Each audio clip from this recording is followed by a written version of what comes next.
Il y a une différence entre la domination des démons et la possession des démons. Cette différence peut être le salut de beaucoup, pourvu qu'elle soit reconnue à temps. C'est loin de notre pensée ou de notre intention de faire supposer parce que nous disons que tous les hommes, par nature, soient possédés par des démons. Une alliance n'est pas une possession, elle n'est pas nécessairement une domination dans le plein sens du mot. Il n'existe pas de nation alliée qui serait d'accord avec cela. Une simple alliance pour nous arrêter à la possession.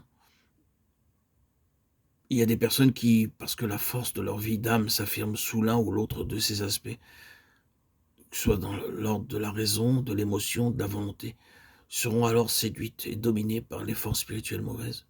Elles donneront bientôt des signes de quelque chose qui n'appartient pas à la raison et à la perception humaine. Elles manifesteront une puissance d'esprit étrange en donnant toutes sortes d'interprétations, d'explications. Il sera souvent impossible de les réfuter dans les lignes ordinaires du raisonnement. Mais naturellement, cette insensité d'esprit supporte toujours leur propre chemin. Et cette propre assurance est si profondément et si terriblement établie dans leur conviction de propre justice que, alors même que leur voix serait directement opposée à la parole précise de Dieu, elles ne le discerneraient pas ou ne l'accepteraient pas. D'autres symptômes se manifesteront ainsi aussi dans leur regard, leur conduite et leur voix. Nous avons ici la domination. Cela appartient au domaine de l'âme. Et bien qu'étant sur la route directe de la possession, ce n'est pas encore la possession. Cette sorte d'état peut être guéri sans que les démons soient chassés. Mais cela se fera par beaucoup de souffrance et d'humiliation. Cela fut certainement l'histoire de Judas Iscariote. Oui. Il restera toujours un mystère à certains points de vue.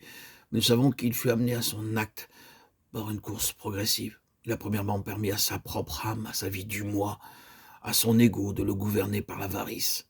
Puis, après avoir capitulé sur ce point, sur sa cupidité et les puissances mauvaises toujours présentes, lui firent leur suggestion pour son profit.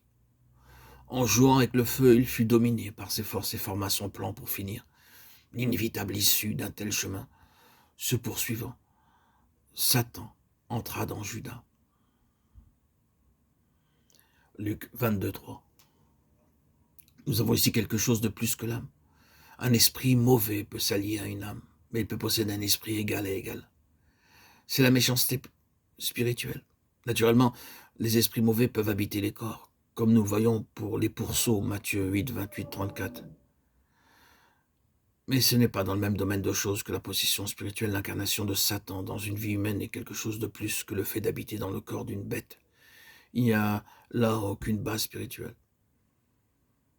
L'objet suprême et arrêté de Satan, c'est de se saisir de l'homme tout entier, esprit, âme et corps, pour le posséder.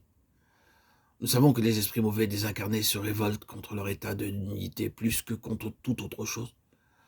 Peut-être cela fut-il leur punition pour n'avoir pas gardé leur rang. Jude 6. Depuis lors, l'œil de Satan est sur l'homme, la création de Dieu. Et depuis lors, son désir est de séparer l'esprit de l'homme de Dieu pour le posséder lui-même. Mais avant cela même, il cherche à s'en servir.